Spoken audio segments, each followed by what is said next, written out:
Hello survivors and welcome to ASA 101, where we go over everything you need to know to succeed in the Ark in bite-sized chunks.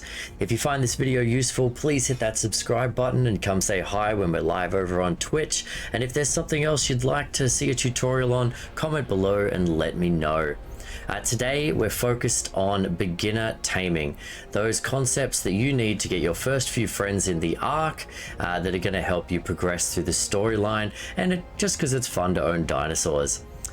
With a few notable exceptions that fall into the special taming category that we'll touch on later, there are two main ways to tame dinosaurs, which are passive and knockout taming, and then one new bonus way to tame dinos, which is in ASA finding babies. So we're going to start with the new ASA finding babies. So when you're wandering along the beach and you stumble across a parent with a small baby or juvenile dino with it, and you manage to kill the parent in whatever way you are capable of doing so, the dinosaur baby then becomes a tameable friend. And you wait till it calms down a little bit. I can walk up to this dino now. Let's get rid of these compies here.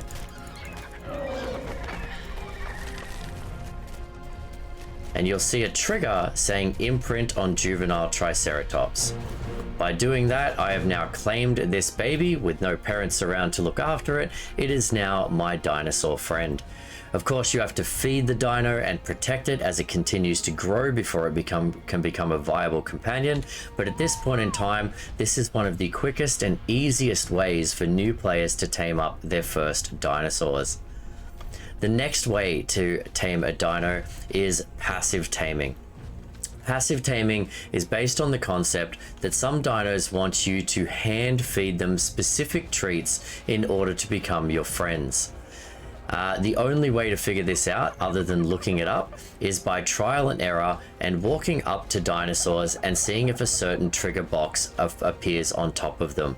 Unfortunately, the risk with this is that if you walk up to dinosaurs that don't like you walking up close to them, they can and will aggro on you. But if you do find the right dinosaurs like this moss chops here, you can see that this one wants mayho berries in the last slot in order to be able to tame it. So I would go to my inventory, grab my mayho berries, put them in the last slot on my bar, walk up and hit my trigger button. Depending on your server settings with all of these taming mechanics, it may take multiple feeds, it may take multiple times, and you do have to be careful that the dinosaur doesn't take damage during the taming process, or it will drop the efficiency of the tame. We're going to touch on taming efficiency and different taming foods as well as kibble in a later tutorial video. The last and most common way of taming is called knockout taming. And this involves applying torpor to a dino until it goes to sleep. Once the dino is asleep, you have to keep it asleep and apply more and more food to it in certain quantities until it is happy enough and wakes up as your friend. You will find the various taming narcotics in your engrams. It begins at level 6 here with your narcotic, which you could make in the mortar and pestle, and then at level 21 you can attach this narcotic to a trank arrow in order to knock things out. You then have your trank darts, which you won't get access to until level 62, and then of course your shocking trank darts, which you don't get until level 96. Each level of tranquilizer applies more torpor for less damage, which is important because some dinosaurs have quite a significantly high torpor rating compared to their health, and you don't want to accidentally kill the dino you're trying to knock out. But if I use this turtle here as an example and I shoot it with my darts until it passes out, obviously the dart applies more torpor than my arrow, so it only took me 1, but you can see this purple unconscious bar here. And if I access the dinosaur's inventory, I can actually see this number under torpidity.